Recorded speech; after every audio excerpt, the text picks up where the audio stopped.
going on, everybody? This is Rick Del Santo. You're listening to the Pro Wrestling Wire podcast, part of ProWrestlingWire.net, the AIWF network. We have a very special guest here today, author, filmmaker, pastor, former professional wrestler, Chris Whaley. How are you, sir? Man, if I was any better, I would have to wipe some of it off. Doing good, doing good. Good, good. I am glad to have you here today and talking about some of your professional wrestling career and, of course, what you're up to today. But Yeah.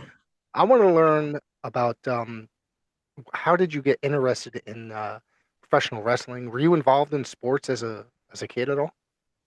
No, I was a sickly kid. I was constantly, excuse me, I was constantly in and out of the hospital. When I was in the second grade, I had pneumonia. I was in the third grade, I had pneumonia. And I was in the fourth grade, I had polio, viral encephalitis. And I was actually in the hospital for 3 months and had to learn how to walk all over again. I kept going back to the hospital with pneumonia, and finally, my the pediatrician sent me to a hospital in Central Florida to have me tested for allergies. And when they tested me, they found out that I was allergic to everything. I mean, I had over 200 allergies.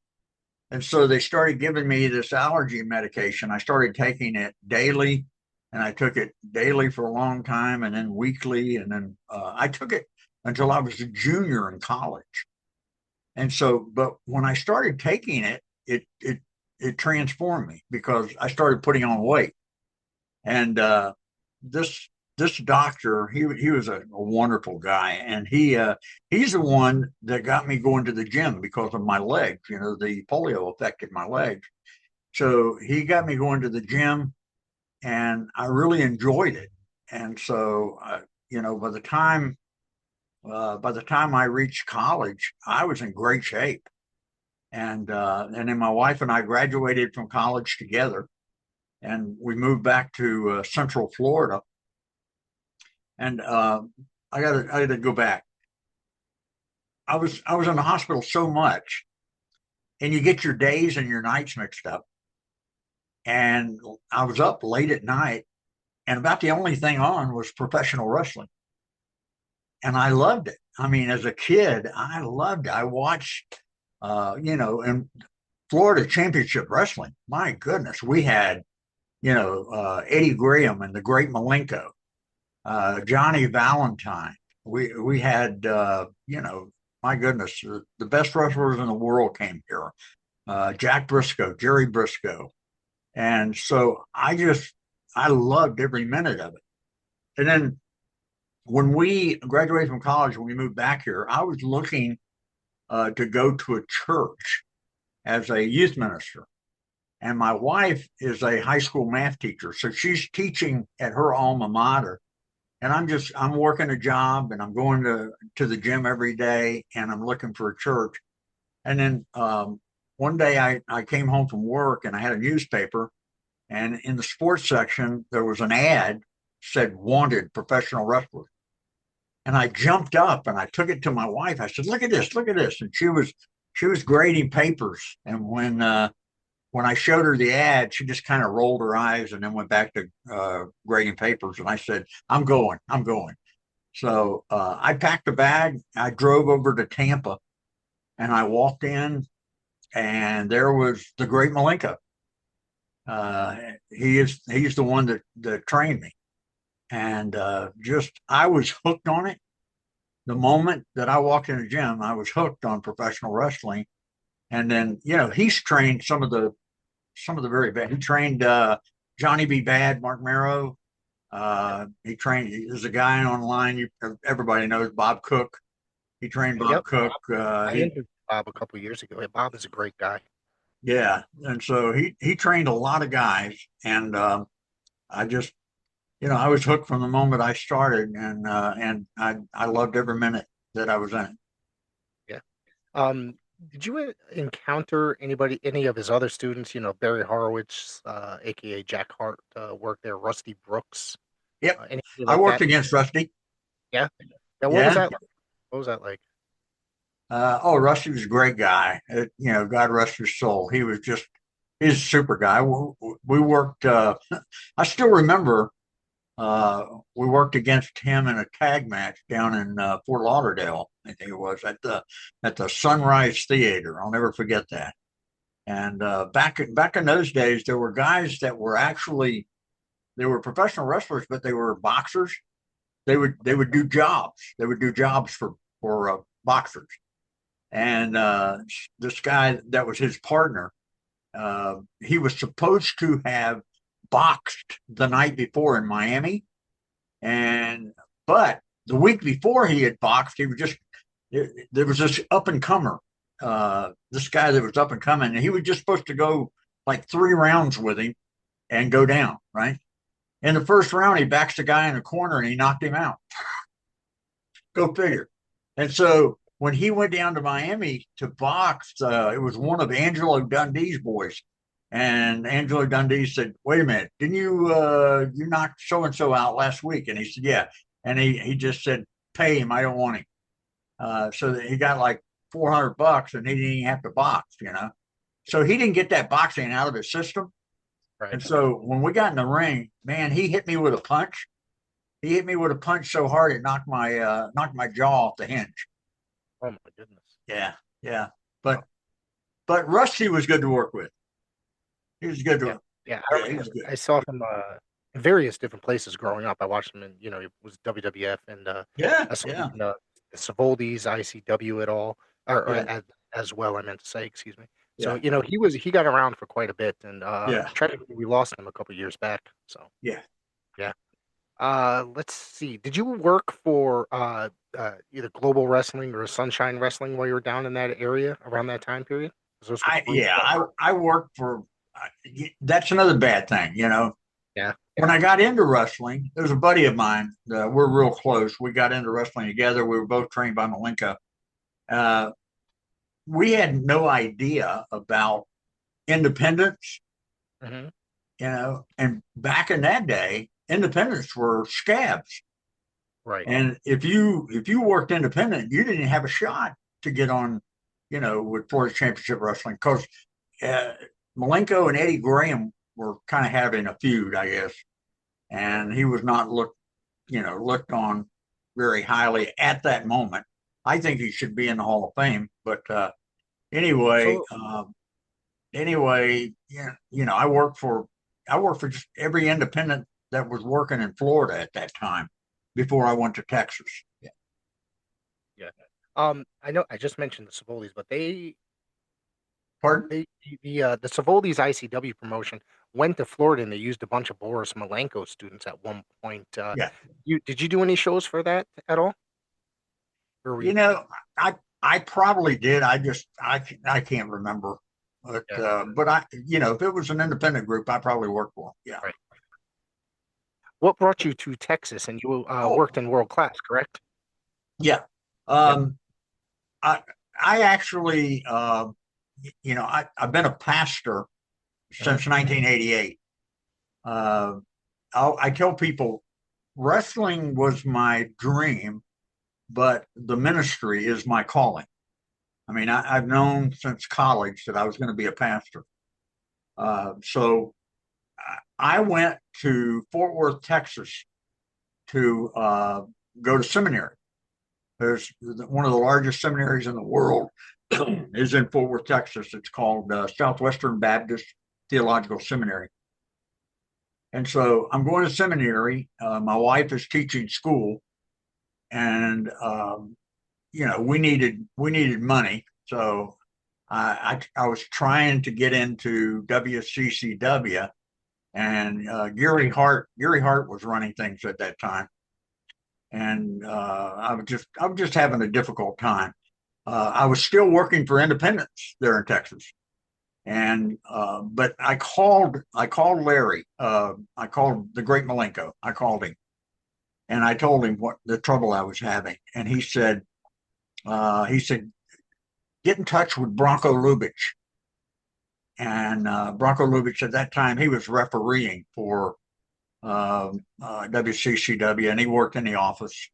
So I went to one of their shows, and as he was, leaving the ring, I called him. I said, "Hey man, I'm a friend of Larry Simons. Could I talk to you for a minute?" And he turned around and he said, "Yeah, yeah, come here." So anyway, he's the one that actually gave me a hand in working. And there was a guy by the name of Ken Mantell who had started Wild West Wrestling at that time.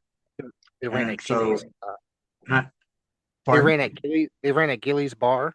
They would do their TV tapings at Gillies Yep, Bar. we did our TV tapings at Gillies. Yeah, yeah. How cool was that, man? That was really Pretty cool awesome. to go to Gillies and work. But anyway, I went to Wild West Wrestling, and I became good friends with Tom Jones. I don't know if you remember Tom Jones. He was actually one of the very first black wrestlers, Uh, and I don't remember him from that area. No. yeah, he worked as Mr. Ebony. Oh, He yeah. So anyway, Tom Jones was just a great guy. He became like a brother while I was there, and he helped me. And then they kind of had a little merger with, Vince had already taken over WWF at that time, and right. all the territories were shutting down.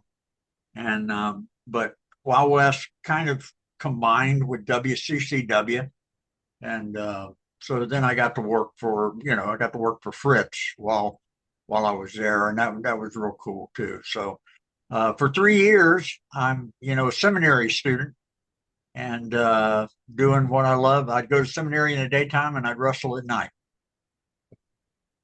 So I heard at first, I think it was that Ken Mantell had split from World Class and started Wild West because I guess did him and Fritz have heat, if I remember correctly, or do you not? Are you not aware of that? No, Because it's supposed to be I kind of don't like a ever. direct opposition.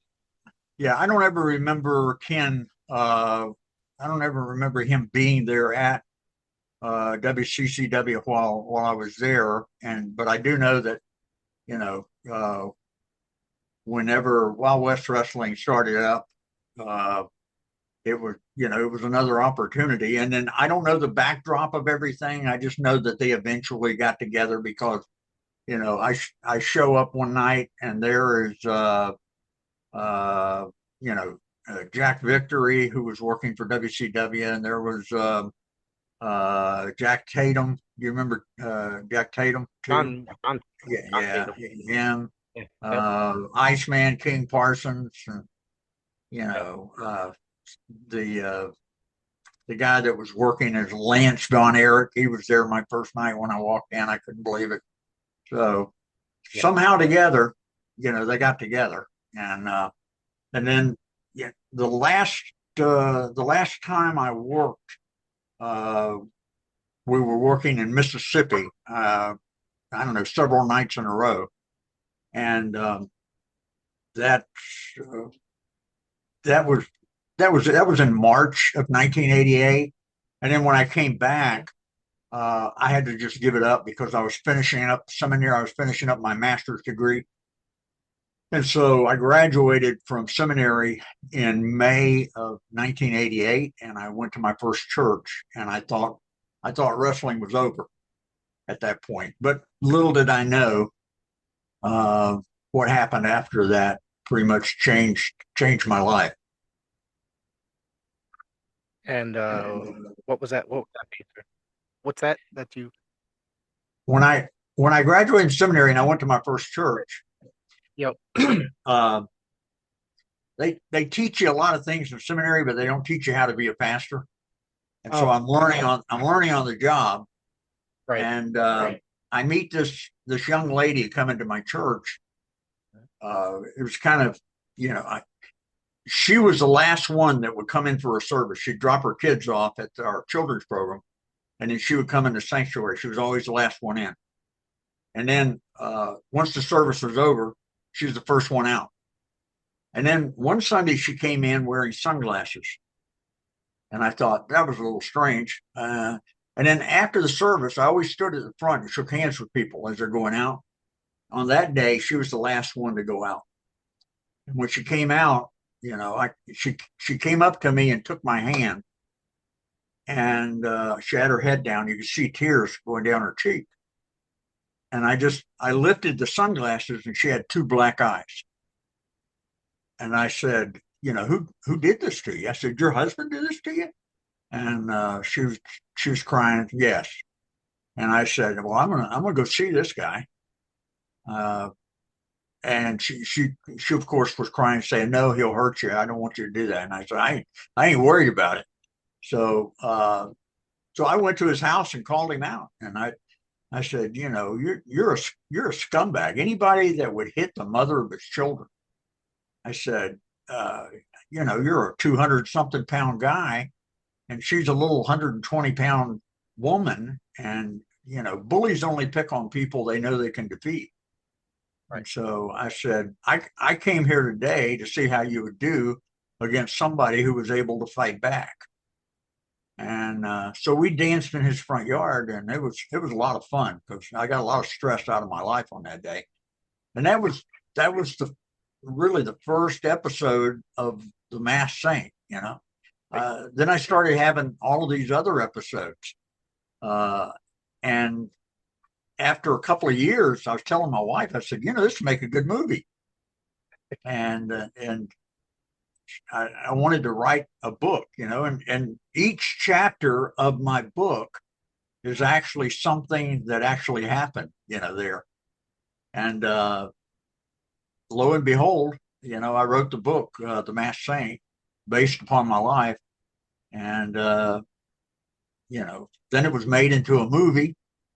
And so I've just been so blessed, I've got to, after that, I still got to work, I worked about, I don't know, several times, mostly benefits, trying to help people.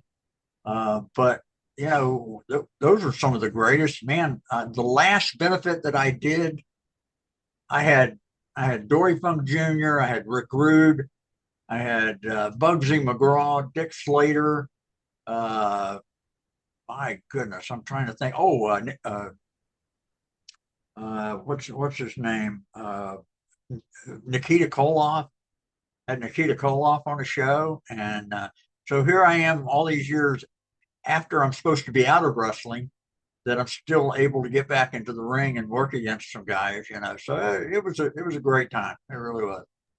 And all this is referenced in the book and movie if anybody wants to go watch it. And I just watched it for the first time. I think I mentioned this to you before we hit record, and it was actually recommended to me by the American GI, Richie Scruggs. Oh I yeah. was doing an interview with him.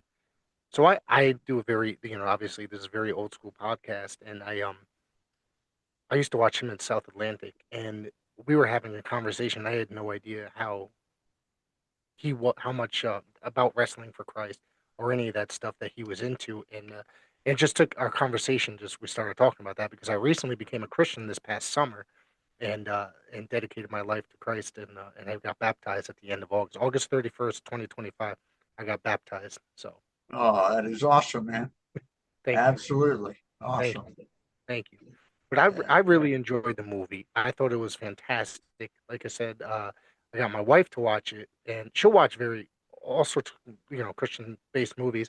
Doesn't like professional wrestling at all, and she absolutely loved the movie as well. So I think you did something good there. So with that movie, Yeah. so yeah. It actually, the movie won Best Picture Hmm. at the International Christian Film Festival. That's amazing. Yeah, matter of fact, I was there that night and got to help receive the award for that.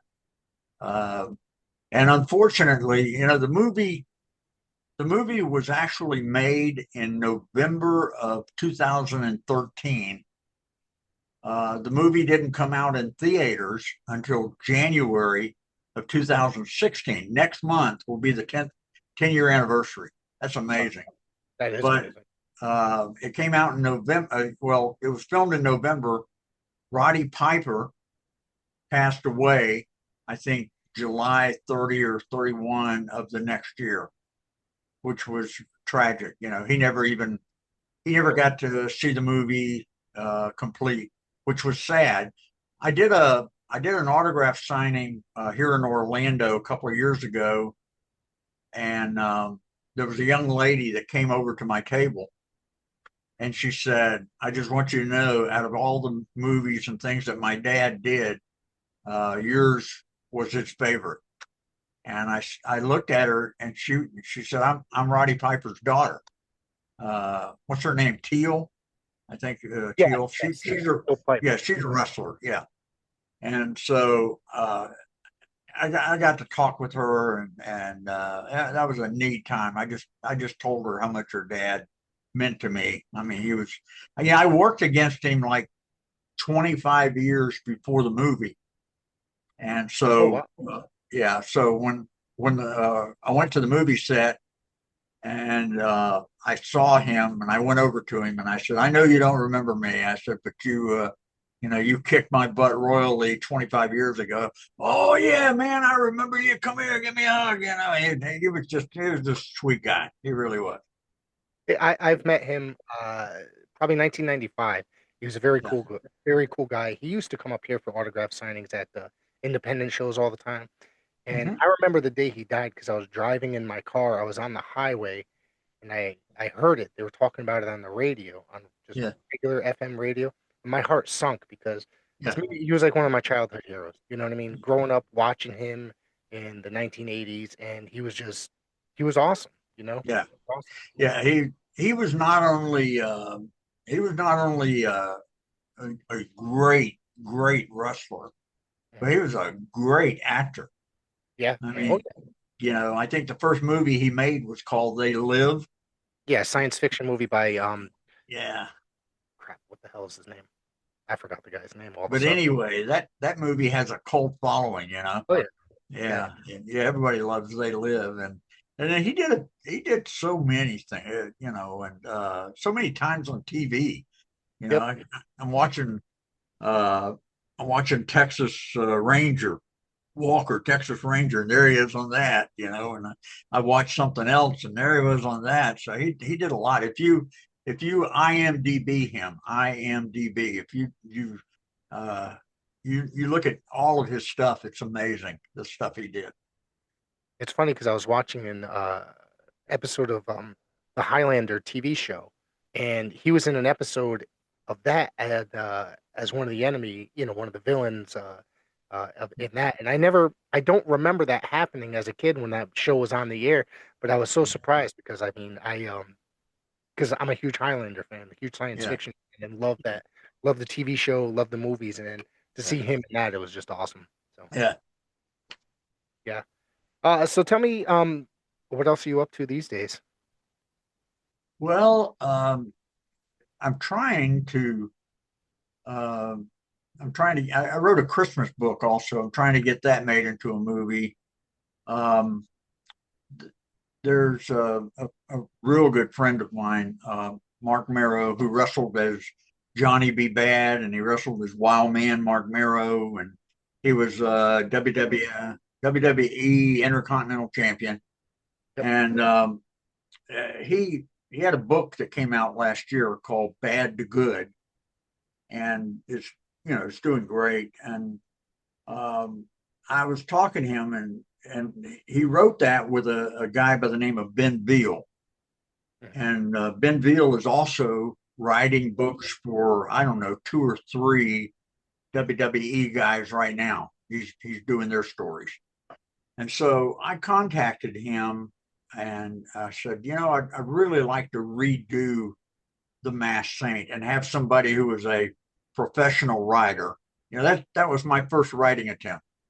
And Right. so I contacted him I sent him a copy of my book, and he contacted me a couple of weeks ago and said, I read the book and I want to do this with you. So The Masked Saint is actually going to come out again, and it's going to be redone by Ben Veal, and then I'm going to add some chapters that never made it in the book. Right. So I'm looking forward to that. An old wrestling buddy of mine, and his name is Mike McClaskey. He wrestled as the evil Prince Anaka, wrestled as Dan Bench. He wrestled a bunch of other names, but Mike and I wrote a book called Mr. President, and it's a political comedy about the world heavyweight champion becoming president of the United States. And he puts his wrestling buddies in his cabinet, and it's funny. I mean, every time I know what's in the book, and I read it, and I still laugh when I read it. I mean, it's funny. So ultimately, we have the dream of getting Mr. President made into a movie. Also, just a short story. We we wrote it back in the '90s. Right. It was actually a screenplay, and we were friends with Rocky Johnson, the Rock's dad, and so we got the script to the Rock before he became the Rock. Really, he was big, but he wasn't as big as he is now.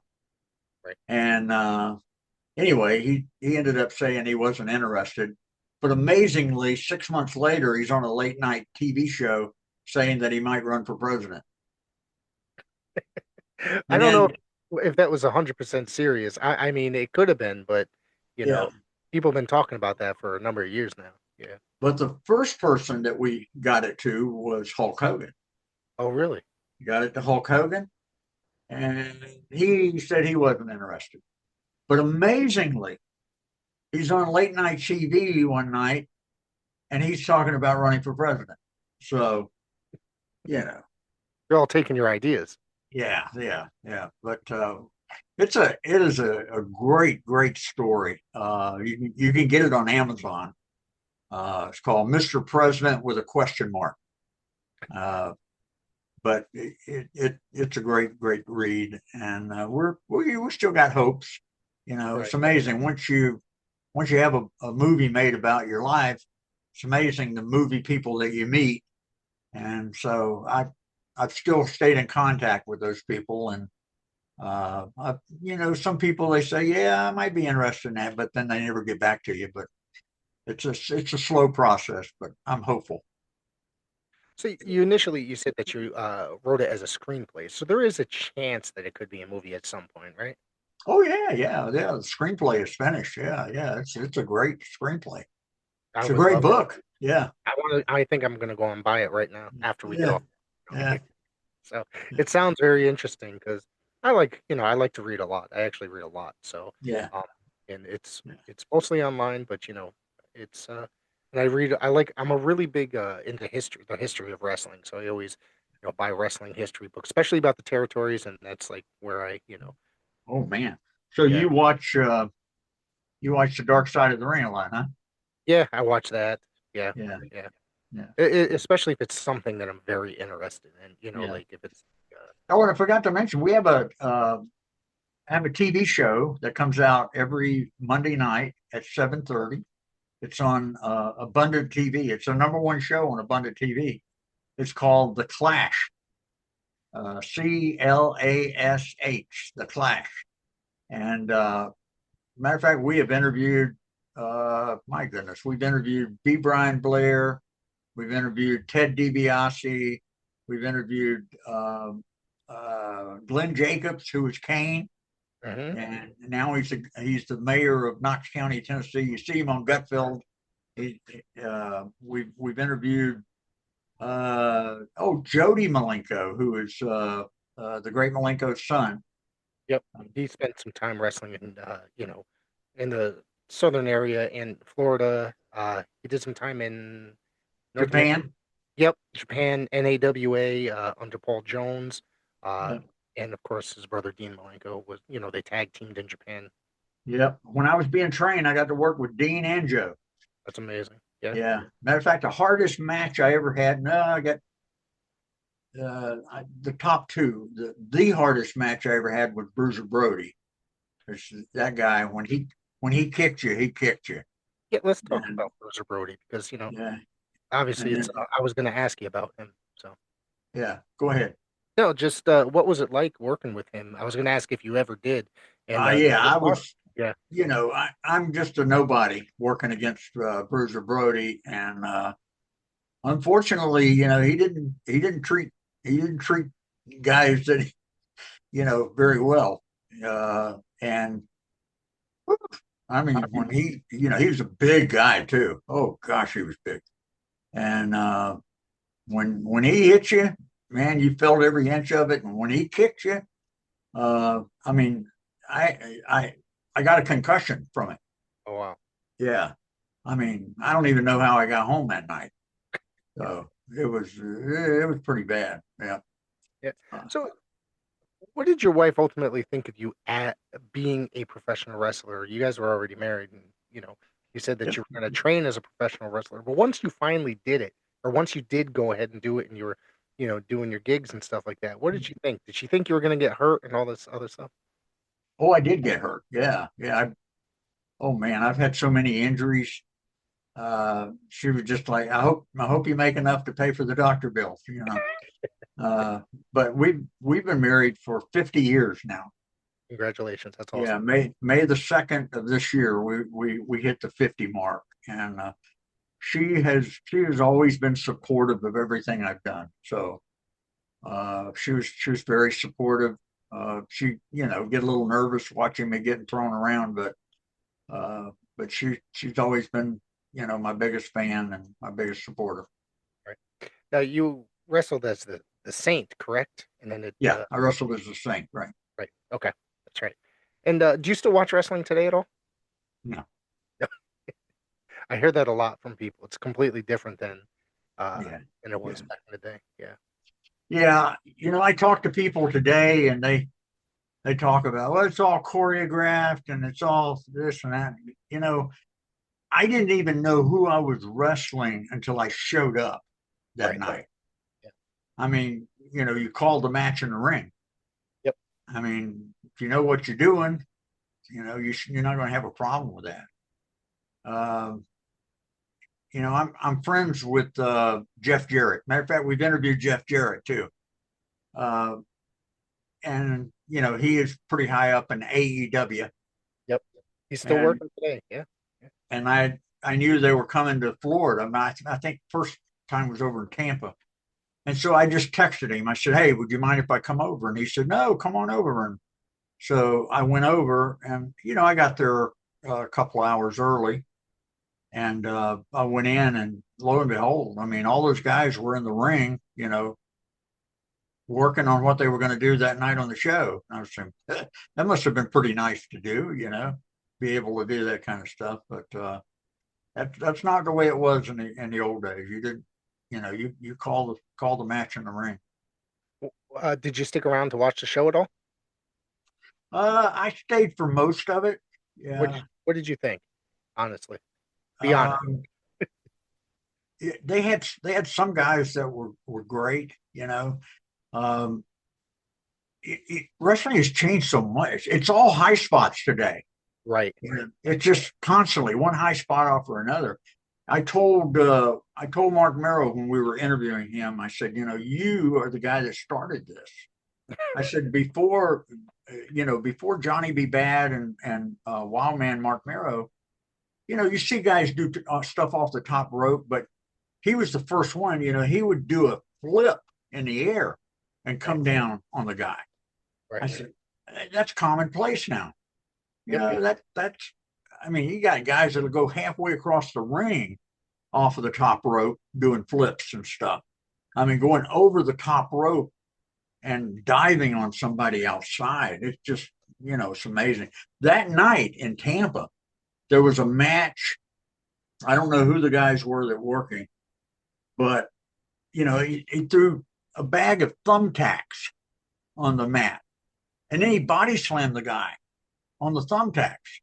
And after the match, he walked right by me. He walked by me. I'm looking on his back, and it's just shiny spots, all over the place. Somebody had to get those things out of him. But I thought, what if one of those things hit his backbone? Yep. You know, it's It's crazy. it's a completely different thing these days. It's Yeah. when AEW first came around, I tried watching it. I probably watched it for like a year or so. I gave them a chance for a year, but after a while, I haven't watched them in about 3 or so years now, and it's just, I would have friends that would work there, Yeah, that would wrestle there and stuff, and people that would train under Cody and that would make their way down there, and I just can't do it anymore. I just can't watch it anymore. So I yeah, don't really watch much modern wrestling unless it's like local yeah, to me. You know what I mean? People like and it's very family friendly, and there's not a lot of that stuff. But you yeah, can definitely tell when something's very choreographed when you're sitting there watching it on TV. yeah, yeah. Yeah, Hey, I didn't tell you. sure. I in Texas also. One of the guys I worked against in Texas was Mark Calloway, the Undertaker. The Undertaker. Yes, I wanted to ask you about that. Yeah, Yeah, of course, back then he wasn't the Undertaker. I think he was, I forget, Mean Mark or something like that. I me and forget Mark, what he, Big Red, yeah, something. Powerhouse. He worked Yeah. his turn, but you know, um, it was really by accident because I had already wrestled that night, Mhm. and I'm back in the dressing room taking my boots off, and the promoter came in and said, "Hey, I need somebody to work against Mark. You know, the guy that's supposed to work against him isn't going to show up." And I said, "I'll do it." Because I knew that kid was going to be a star. I Yeah. knew it.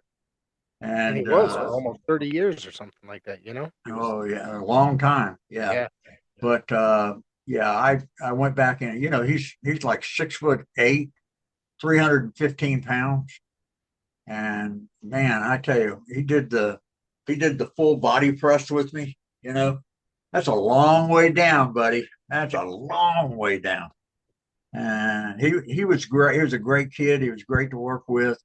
And when we interviewed Glenn Jacobs, I told him, I said, I haven't talked to Mark in a long, long time, and I'd really love to get in touch with him because he worked as Kane, the Undertaker's brother, and they were good friends. So he said, "Yeah, I'll tell him you're trying to get in touch with him." He never did. So Right. so I haven't got to see him. But anyway, that's a pretty cool thing. Say you worked against the Undertaker. Absolutely. Absolutely. One of my friends here in Connecticut actually was his very first opponent in the WWF, Oh, Mario Mancini. oh, If you, really? yeah, he lives here in North. Well, he lives here in Wallingford, where I live now. He just moved here a few months ago. But yeah, Yeah, in yeah, into this town. But I've known him for a number of years now. So he was. I guess they taped it and it aired after his first match that aired was at the Survivor Series, and then the one that they recorded aired like a couple days later or something like that. yeah.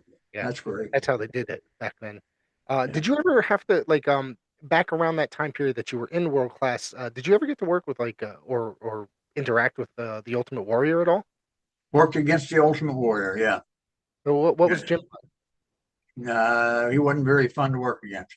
No, No, he was real stiff. He was a pain. I didn't enjoy that at all. I've heard that a lot. Yeah. Yeah, yeah. All Yeah. right. Well, is there anything else you want to throw out there? Any appearances or anything like that? No, I appreciate so much you wanting to interview me. I mean, I feel like a bug on the windshield of life. So I appreciate that so much. I have a website. It's www.themasked. That's MASKED, themasksaint.com. And I love to hear from people. I mean, if you go on my website, if you contact me and ask, I actually respond. So I'd love to hear that. And you can get my books, you can get T-shirts, you can get anything off the website. And I love keeping in touch with people. I love doing these because it brings back a lot of memories. It's a lot of fun. And God bless you, brother. And I just appreciate what you're doing, and I hope you have a lot more success. Thank you very much. I really appreciate you coming here today.